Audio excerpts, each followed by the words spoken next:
A group of Republicans in Colorado is facing quite a bit of controversy and criticism following a tweet that clearly stated that they despise poor people. Now, this is the Alamosa County GOP, and on their Twitter account, this appeared over the weekend. Out of self-respect, be a Republican. Democrats love poor people because they think that poor people will vote Democrat. Republicans hate poor people because they think the dignity of man is above being poor. So under the logic and reasoning of whoever that person was, and they haven't identified who it was, you become poor because you have no dignity. Poor people have no dignity.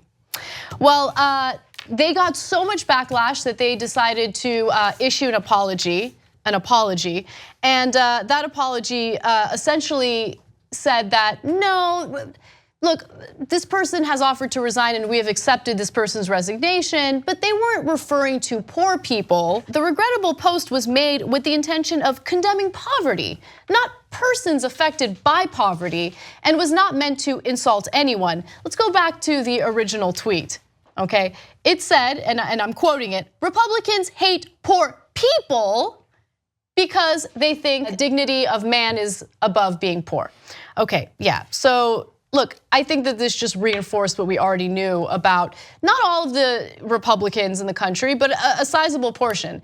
They don't respect you if you're poor. They think less of you because you're poor. They think you have no dignity if you are struggling to provide for your family and put food on the table.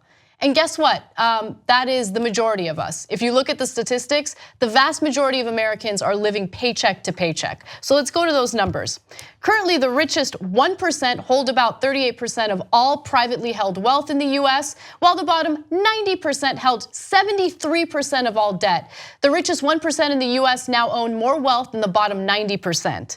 78% of Americans who work full-time, these are full-time employees, are living paycheck to paycheck. 71% of them are in debt, and 56% of us can barely save $100 per month. These are full-time employees. These are not people who lack dignity. These are not people who are sitting around twiddling their thumbs. These are people who are working hard day in, day out, oftentimes with 2 jobs, 3 jobs, and they still can't put food on the table for their kids because wages have been stagnant since the 1970s.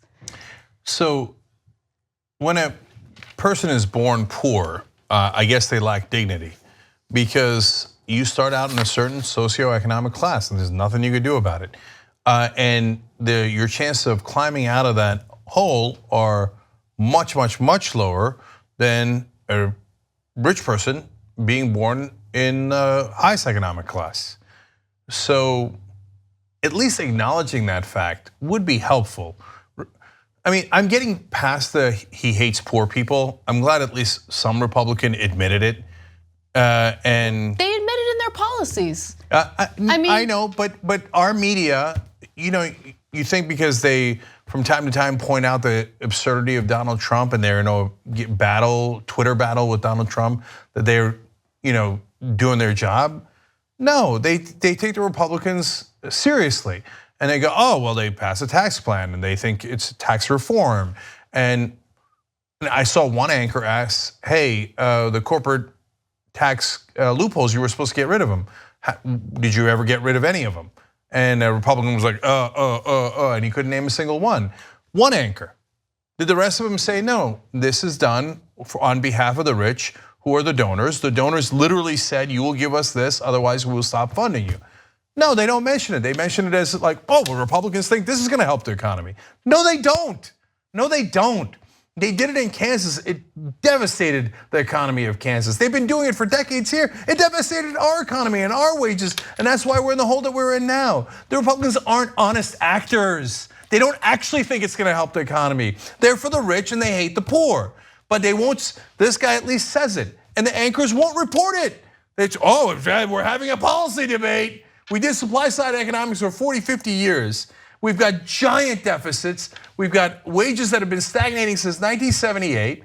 But I can't tell, we're having a policy debate. Maybe it'll trickle down any second now. It's not a policy debate. They actually don't like you. They don't, they don't. They have deep disdain toward you. And I say you because, again, I mean, the vast majority of us fall under this category. We might not be living out on the streets, but a lot of us are struggling. A lot of us are one medical emergency away from complete and utter bankruptcy, right? And they have the audacity to sit there and pretend as though, the vast majority of Americans are in this economic situation because we lack dignity, These homeboys bought their homes for like $10,000, went to school for free, shut the door behind them, and then they have the audacity to turn around and accuse us of not having dignity. And I'm fed up with it, okay?